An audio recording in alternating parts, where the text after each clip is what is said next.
దేశవ్యాప్తంగా republic day వేడుకలకు ఏర్పాట్లు పూర్తయ్యాయి. రాజధాని ఢిల్లీలో జరిగే వేడుకలకు ప్రత్యేక అతిథులు ఢిల్లీకి చేరుకుంటున్నారు. అబుదాబి యువరాజుతో పాటు పలు దేశాల ప్రతినిధులు రిపబ్లిక్ డే వేడుకల్లో పాల్గొనబోతున్నారు.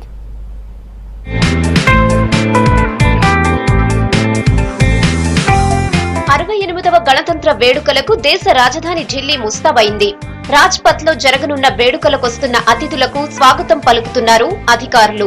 వీఐపీల రాక సందర్భంగా ప్రత్యేక భద్రతా ఏర్పాట్లు చేసింది కేంద్రం.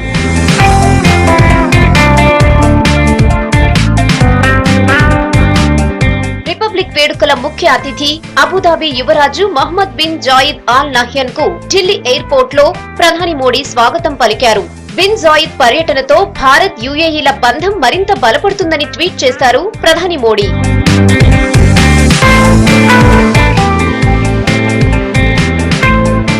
రిపబ్లిక్ డే పరేడ్ లో ప్రదర్శనకు సిద్ధమైన బృందాలతో నిర్వహించిన ఇంటరాక్షన్ మీట్ కు హాజరయ్యారు ప్రధాని మోడీ. ఈ రిహార్సల్స్ లో ఎన్సీసీ క్యాడెట్స్, వివిధ రాష్ట్రాల కళాకారులు ప్రత్యేకంగా ప్రదర్శనిచ్చారు. ఆర్మీ అధికారులు, ఎన్సీసీ క్యాడెట్స్, కళాకారులు, విద్యార్థులతో ప్రత్యేకంగా ఫోటోలు దిగారు మోడీ.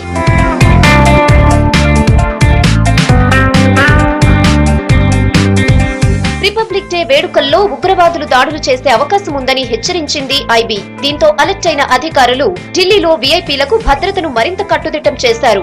మరోవైపు వేడుకల సందర్భంగా అప్రమత్తంగా ఉండాలని అన్ని రాష్ట్రాల ప్రభుత్వాలను అప్రమత్తం చేసింది ఐబీ.